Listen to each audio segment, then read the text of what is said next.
প্রেত কথা। এখানে গল্প নয়, ঘটনা শোনানো হয়। ব্যাখ্যাহীন ঘটনা কাকে বলে?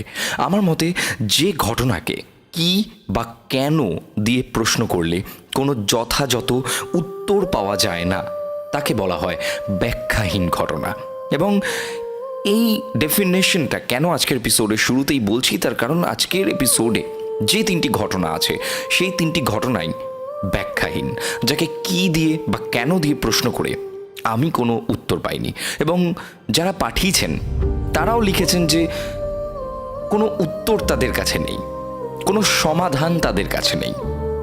সো আজকের এপিসোডটা যে একটু রহস্যময় এবং অন্যরকম হতে চলেছে সেটা কিন্তু আমরা শুরুতেই বুঝে গেছি। এবং আজকের এপিসোডে তিনটি ঘটনা রয়েছে। 175 নম্বর এপিসোড। আমি গৌরব আছি তোমাদের সঙ্গে, সাউন্ডে রয়েছে সৌম্যদীপ, গ্রাফিক্সে অনিকেত। শুরু করছি 175 নম্বর প্রেত কথার জমজমাট এপিসোড।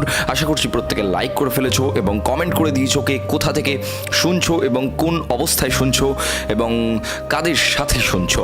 চলে যাচ্ছে আজকের প্রথম ঘটনায়, কিন্তু তার আগে একবার মনে করিয়ে দিই, প্রেত কথা বাংলার প্রথম স্পটিফাই এক্সক্লুসিভ হরর পডকাস্ট। তো প্রেত কথা তো সুননা বানতা হ্যাঁ স্পটিফাইতে। Download Spotify, this is completely free. আর প্রত্যেক শুক্রবার এবং রবিবার রাত 11টার সময় স্পটিফাইতে প্রেত কথার এপিসোডগুলি অ্যাভেলেবেল হয়ে যায়। শুক্রবার এবং রবিবারের রাত মানেই ভয় পাওয়ার রাত উইথ গৌরব। শুরু করছে আজকের এপিসোডের প্রথম ঘটনা। যিনি পাঠিয়েছেন তিনি প্রেত কথার ফেসবুক পেজ ইনবক্সে ঘটনা লিখে পাঠিয়েছেন এবং তিনি যেভাবে লিখে পাঠিয়েছেন আমি ঠিক সেভাবেই পড়ে শোনাচ্ছি। আসসালামু আলাইকুম গৌরব ভাই, আশা করছি আল্লাহর অশেষ রহমতে ভালোই আছেন। আমি নিলয় বলছি বাংলাদেশ থেকে। আমি প্রেত কথা পরিবারের একজন সদস্য। আমি রাতে ঘুমোতে যাওয়ার আগে রেগুলার তোমার প্রেত কথা চ্যানেলের ঘটনাগুলো শুনি। সত্যি কথা বলতে তোমার উপস্থাপনায় প্রত্যেকটি ঘটনাই জীবন্ত রূপ ধারণ করে। চোখ বন্ধ করে শুনলে মনে হয় নিজেই ঘটনাস্থলে উপস্থিত, সব কিছু দেখতে পাচ্ছি। আল্লাহর কাছে দোয়া করি আরও অনেক দূর এগিয়ে যাক আমাদের প্রেত কথা পরিবার। এটি তোমার কাছে আমার লেখা প্রথম ঘটনা। কথা না বাড়িয়ে ঘটনায় চলে যাওয়া যাক। প্রায় 7 থেকে 8 বছর আগের কথা, 2015 বা 2016 হবে হয়তো। তখন আমি কলেজে পড়ি। আমার এক বন্ধুর কাজিন ক্যান্সারে আক্রান্ত হয়ে ঢাকা মেডিকেল কলেজ হাসপাতালে ভর্তি ছিল। আমরা প্ল্যান করি যে কলেজ বাঙ্ক করে তাকে দেখতে যাব। যেমন ভাবা তেমন কাজ।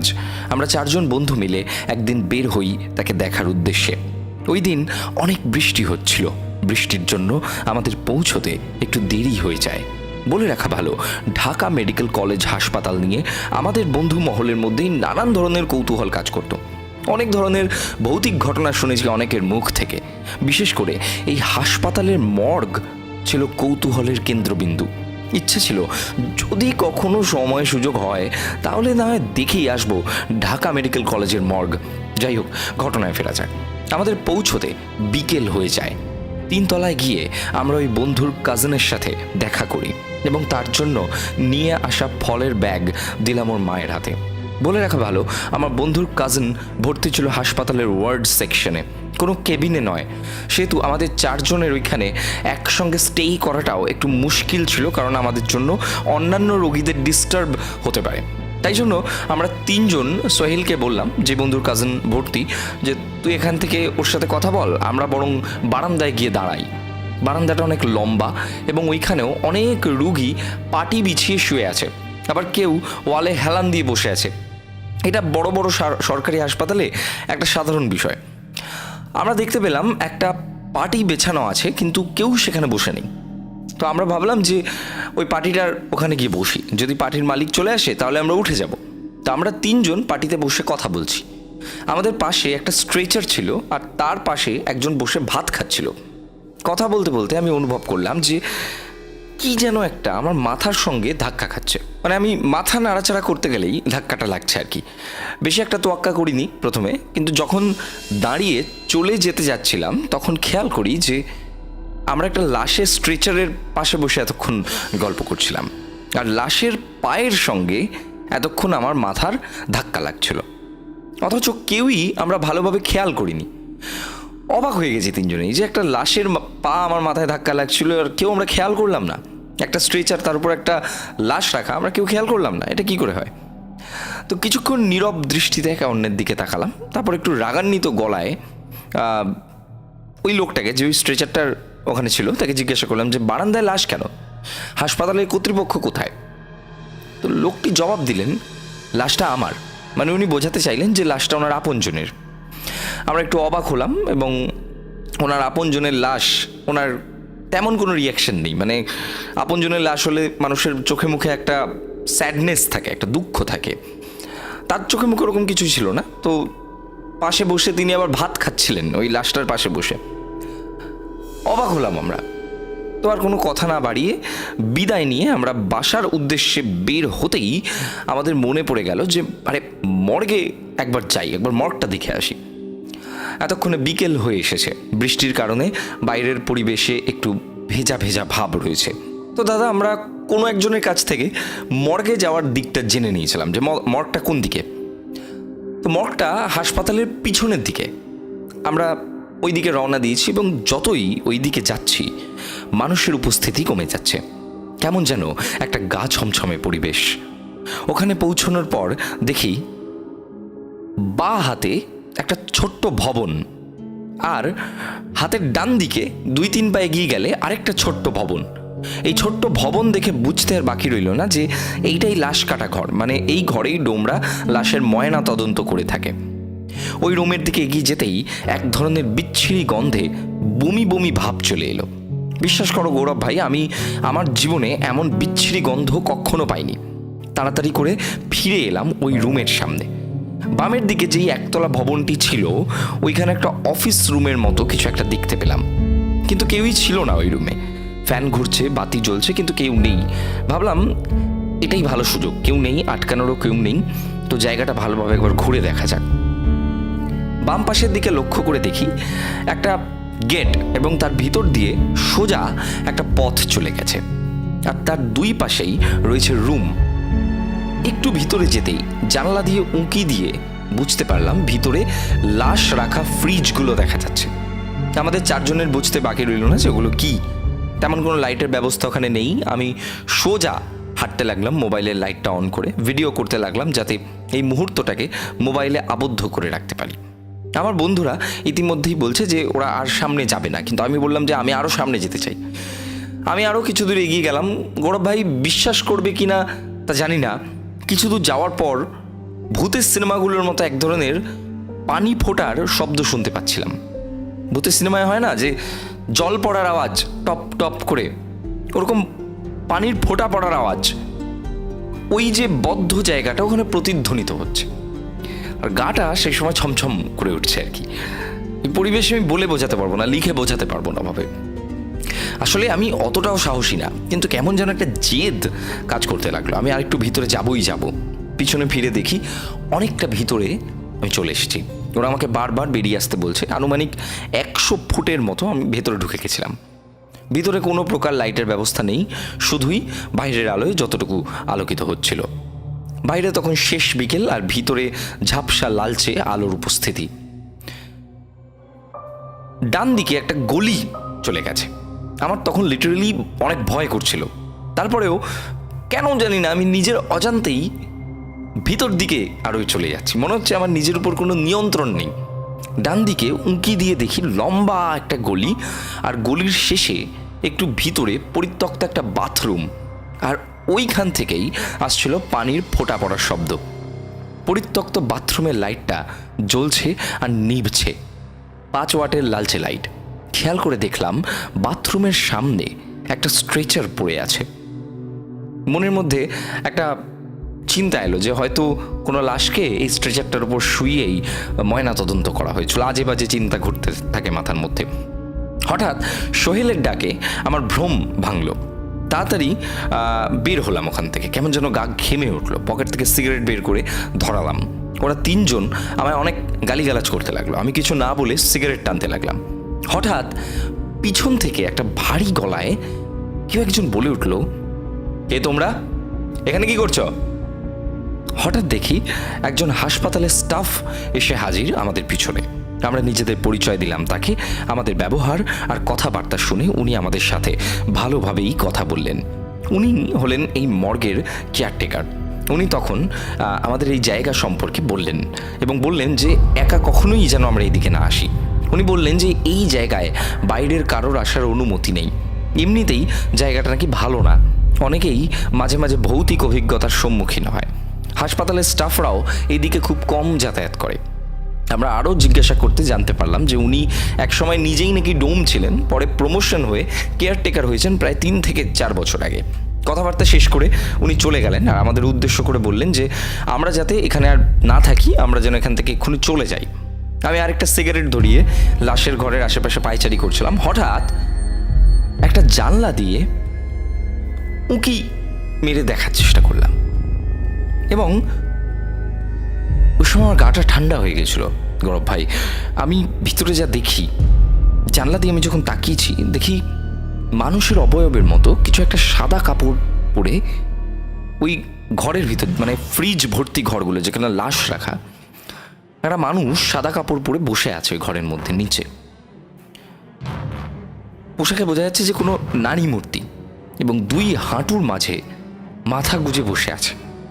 আমার বন্ধুরা তখন আমার থেকে একটু দূরে। আমি আরও ভালো করে দেখার চেষ্টা করলাম, কিন্তু চেহারা কিছুতেই দেখতে পাচ্ছি না। তারপর আমার গাটা যখন ভারী হয়ে যায়, আমি সেখান থেকে সরে আসি এবং বাইরের দিকে চলে আসি এবং তখন থেকে গুড়ি গুড়ি বৃষ্টি শুরু হচ্ছে। বাইরে বৃষ্টি যখন পড়তে শুরু করেছে, আমি আরেকবার ওই জানলা দিয়ে, মানে জানলাটার কাছে এসে আরেকবার আমি উঁকি মেরে দেখি যে আমি ঠিক দেখলাম। এবং অবাক কাণ্ড, আমি যখন তাকাই জানলাটার দিকে, সেখানে কিন্তু গৌরব ভাই কিচ্ছু ছিল না, নাথিং, কিচ্ছু ছিল না। আমি যা দেখেছি চোখের সামনে, কিচ্ছু না। আমি কি ভুল দেখলাম? গা ঠান্ডা হয়ে গেছে, বাড়ি যাওয়ার জন্য রওনা হলাম। পুরো রাস্তা বেশি কথা বলিনি, কাউকে কিচ্ছু বলিনি। এখান থেকেই গৌরব ভাই মূল রহস্যের শুরু। আমি আগেই বলেছি, আমি বাসায় কাউকে কিন্তু কিচ্ছু বলে আসিনি। আমি বাসায় গিয়ে হাত মুখ ধুয়ে যখন আমার ছোট ভাইয়ের সাথে দুষ্টুমি করতে করতে তাকে কোলে তুলে নিলাম, ও আমাকে হঠাৎ করে বলে উঠলো যে ভাইয়া, তোমার গা দিয়ে মরা মরা গন্ধ কেন? আমি পুরো অবাক। আমি জিজ্ঞাসা করলাম, মরা গন্ধ মানে? ও বললো যে কিছু মরে পৌঁছে গেলে যেমন গন্ধ বের হয়ে, তেমন গন্ধ। আর আমি ভয় পেয়ে উঠি ওটা শুনে, যে আমি তো কাউকে কিছু বলিনি, স্নান করে এসছি, মরা মরা গন্ধ আমার গা থেকে কি করে বেরোতে পারে? আমি তাড়াহুড়ো করে আবার বাথরুমে চলে যাই এবং বাথরুমে গিয়ে আমি আবার গোসল করি আর কি, এবং সেই রাতে খাবার খেয়ে ঘুমিয়ে পড়ি। রাতে আমি একটা স্বপ্ন দেখি এবং স্বপ্নে আমি দেখি ওই মেয়েটিকে ঠিক ওই জানলা দিয়ে, যার চেহারা আমি দেখার চেষ্টা করেও দেখতে পাইনি, কিন্তু আমি স্বপ্নে দেখতে পেয়েছি তার চেহারা। আর তার চেহারা দেখে আমি প্রচণ্ড ভয় পাই গৌরব ভাই। আমি কার চেহারা দেখেছি জানেন? আমার ওই বন্ধুর কাজিনের চেহারা দেখতে পেয়েছি, তাও বিভৎসরূপী সেই চেহারা। ভাষায় বলে বোঝানো যাবে না। আমার ঘুম ভেঙে যায়, আমার বুক দূর দূর করতে শুরু করে, আমি ঘেমে যাই প্রচণ্ড এবং আমি ঘুম থেকে উঠে দেখি আমার গলা শুকিয়ে গেছে। আমি 1 গ্লাস পানি খেয়ে আবার ঘুমানোর চেষ্টা করি, কিন্তু ঘুমোতে পারিনি সারা রাত। গৌরব ভাই ঠিক 2 থেকে 3 দিন পর শুনতে পাই আমার ওই বন্ধুর কাজিনটি মারা গিয়েছে। আমি তখন মর্মাহত হয়ে যাই, শুধু ভাবতে থাকি যে কি হলো, এটা কোনো কোইন্সিডেন্স ছিল নাকি অন্য কিছু? সব কিছু কেমন যেন গুলিয়ে যাচ্ছিল, কিছুতেই আমি মেলাতে পারছিলাম না। আমার সাথে ঘটে যাওয়া এই ঘটনাটির রহস্য আমি কোনো দিন ভেদ করতে পারিনি। আমি কাউকে এই ঘটনা শেয়ার করিনি, তোমাকেই প্রথম শেয়ার করলাম। ভালোভাবে লিখতে পারলাম না আমি জানি, তবুও তুমি তোমার মতো গুছিয়ে নিও প্লিজ। আর ভালো লাগলে আমাদের প্রেতকথা পরিবারের সবাইকে পড়ে শুনিও।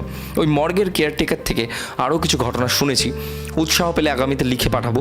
আমার তরফ থেকে তোমার জন্য এবং প্রেতকথা পরিবারের সকল সদস্যের জন্য ভালোবাসা জ্ঞাপন করে আজকের মতো এইটুকু লিখলাম। এটি প্রেতকথা পরিবারের একজন সদস্য নাইম মাহমুদ নিলয়। শুক্রবার এবং রবিবারের রাত মানেই ভয় পাওয়ার রাত উইথ গৌরব।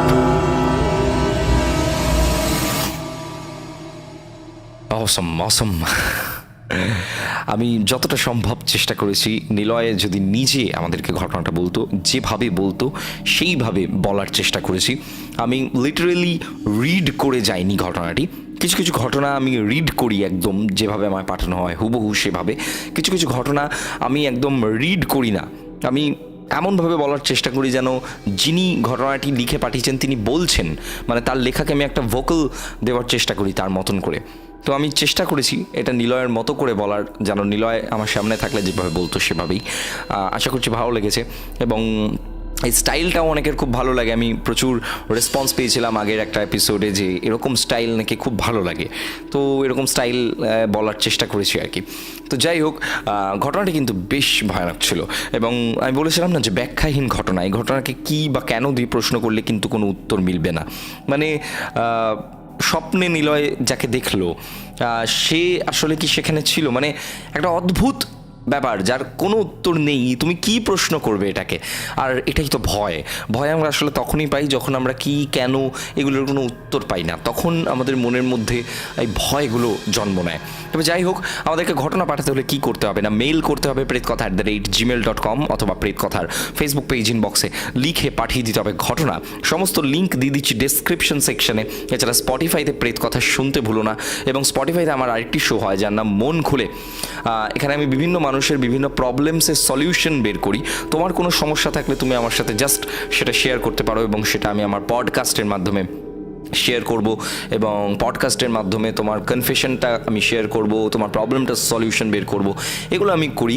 তো আমি একবার অবশ্যই বলবো স্পটিফাইতে আমার অরিজিনাল শো, এটা একটা স্পটিফাই অরিজিনাল, মন খুলে অবশ্যই শোনো এবং একটা রিভিউ দিও। তোমাদের ভালোবাসার সাপোর্ট কিন্তু খুব দরকার, আমার স্পটিফাই ফ্যামিলিটা একটু বড় হওয়া খুব কিন্তু প্রয়োজন। চলে যাচ্ছে আজকে আমাদের দ্বিতীয় যে ঘটনা আছে, সেই ঘটনায় কোনো কথা না বাড়িয়ে আশা করছি আজকের এপিসোড কিন্তু জমজমাট লাগছে। আজকের এপিসোড অনেকটা ভয়ের বলে মনে হচ্ছে, আমার বেশ ভয় লাগছে, জমে উঠেছে আজকের রবিবারের রাতের এপিসোড। চলে যাচ্ছে আজকের দ্বিতীয় ঘটনায়। শুক্রবার এবং রবিবারের রাত মানেই ভয় পাওয়ার রাত উইথ গৌরব। আজকের যে দ্বিতীয় ঘটনাটি আছে, এই ঘটনাটিও কিন্তু বাংলাদেশের একটি ঘটনা এবং ঢাকার ঘটনা, এবং আমার খুব ভালো লাগে, আমার খুব সত্যি ভালো লাগে এটা ভেবে যে আমরা ওয়েস্ট বেঙ্গলের একটি শো প্রেত কথা, এবং আমাদের এই শো ইন্টারন্যাশনালি মানুষজন শুনছেন, বাংলাদেশ থেকে মানুষ শুনছেন, কখনো মানুষ ইউএস থেকে শুনছেন, বিভিন্ন জায়গা থেকে বিভিন্ন দেশ থেকে মানুষজন শুনছেন, এবং অন্যান্য মহাদেশ থেকে মানুষজন শুনছেন। সব থেকে বড় বিষয় হলো এটা, আমরা কিন্তু ইন্টারন্যাশনালি আমাদের শোকে রিচ করতে পারছি। একটি বাংলা শো, যেই শোটি ইন্টারন্যাশনালি রিচ করছে, বাংলাভাষী মানুষদের কাছে রিচ করছে, এটা কিন্তু অনেক বড় পাওনা। এই পাওনাটা বলে বোঝাতে পারবো না যে আমাদের জন্য এটা কতটা গর্বের বিষয়, যে আমাদের প্রত্যেক দিনের তিলে তিলে বড় করে ওঠা প্রেত কথা পৃথিবীর বিভিন্ন প্রান্তের বাঙালির কাছে পৌঁছে যাচ্ছে, এবং আমাদের সব বিভিন্ন অন্যান্য দেশ থেকেও মানুষজন শুনছেন। প্রিয় গৌরব ভাইয়া, অনেকদিন হলেও ভাবছিলাম যে ঘটনাটি তোমাকে লিখে পাঠাবো কিনা, আজ তোমার কাছে পাঠালাম।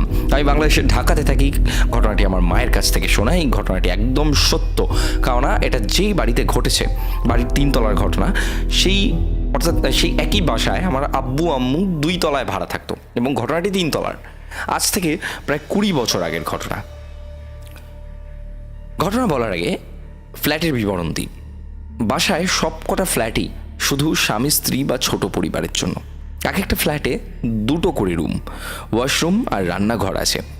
কাঠামোটা হলো, মেইন দরজা দিয়ে ঢুকলে প্রথমে ড্রয়িং রুম এবং সোজা একটু গলির মতো আছে, যার ডান পাশে বাথরুম আর বাম পাশে রান্নাঘর, আর সোজা সামনে গেলে একটা মাত্র বেডরুম, যার সাথে ছোট্ট ব্যালকনি, যেটা থাকা না থাকা প্রায় সমান।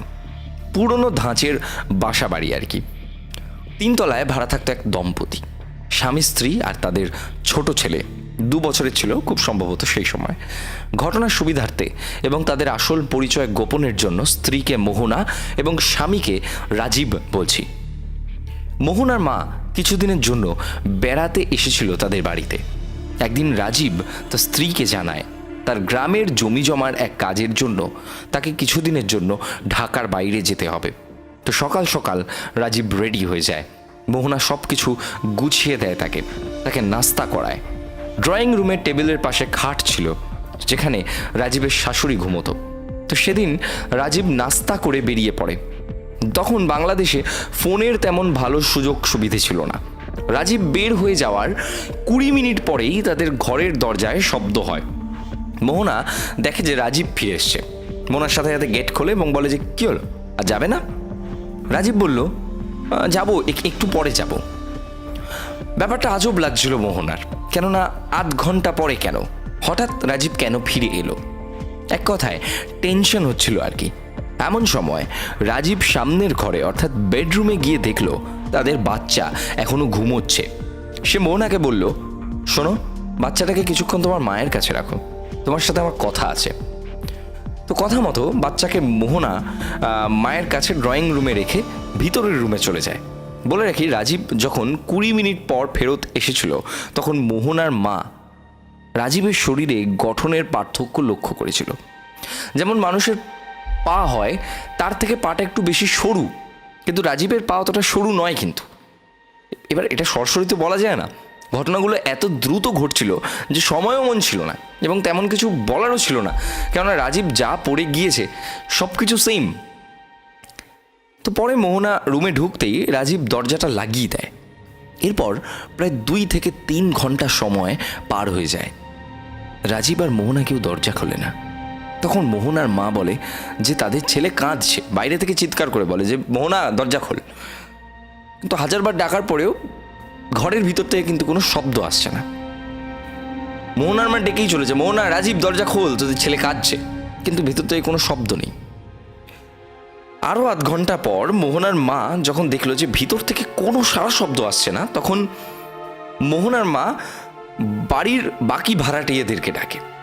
বাড়িওয়ালারা সে বাসায় থাকতো না, তো ভাড়াটিয়ারা সবাই আসে ওখানে এবং দেখে যে দরজা ভিতর থেকেই কিন্তু লাগানো। ভাড়াটিয়ারাও দেখে যে দরজাটা ভিতর দিক থেকে লাগানো।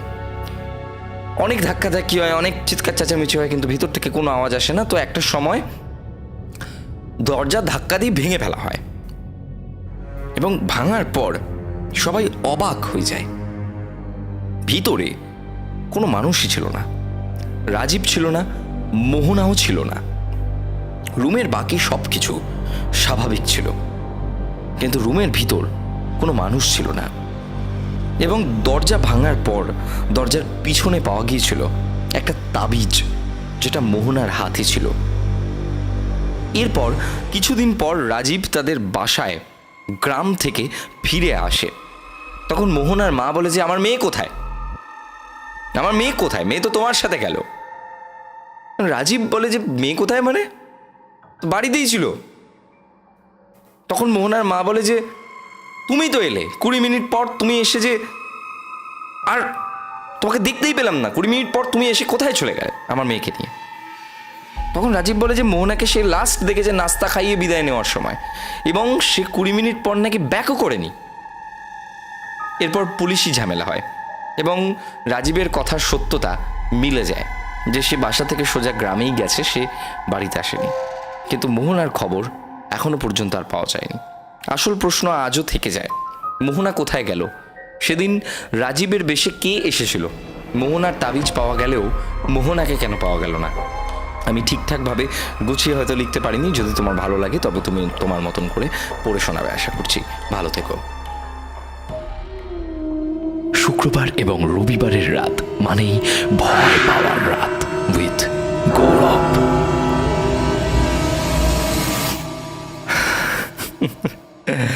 বলেছিলাম না, কি এবং কেন দিয়ে প্রশ্ন করে আজকের কোনো ঘটনার উত্তর কিন্তু তুমি মেলাতে পারবে না, কারণ এটা প্রেত কথা বস।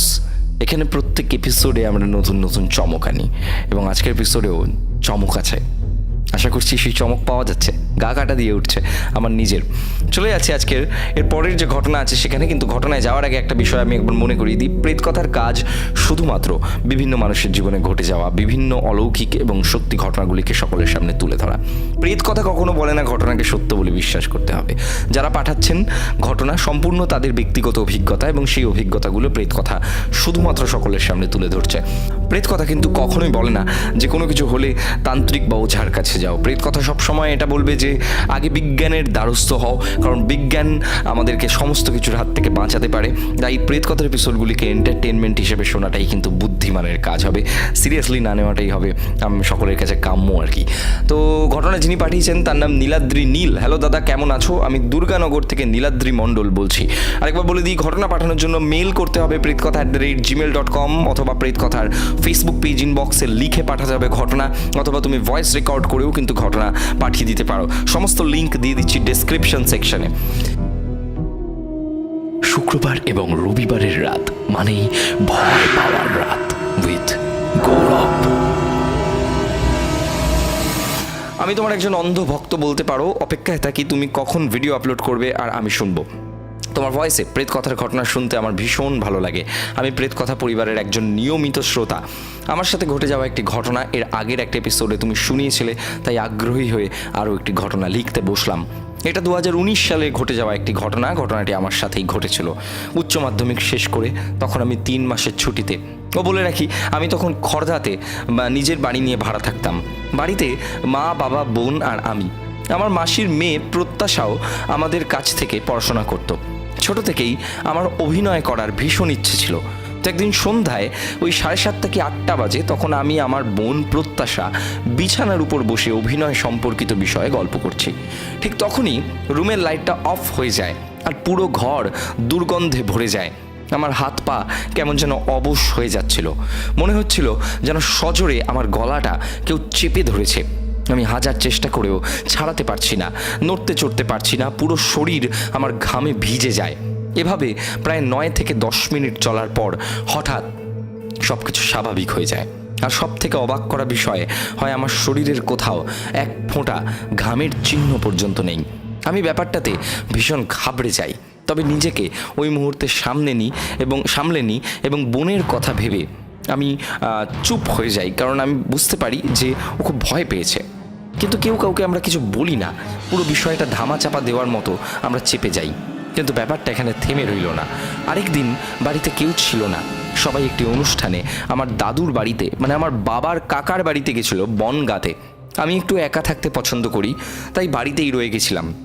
তো রাতের বেলা খেয়ে দিয়ে লাইট অফ করে শুলাম। হঠাৎ মনে হলো আমার পাশে কেউ শুয়ে আছে আর পিছন থেকে আমার মাথায় হাত বুলাচ্ছে। আমি তাড়াতাড়ি উঠে লাইটটা অন করি এবং দেখি কেউ কোথাও নেই। ভাবলাম হয়তো এটা আমার মনের ভুল।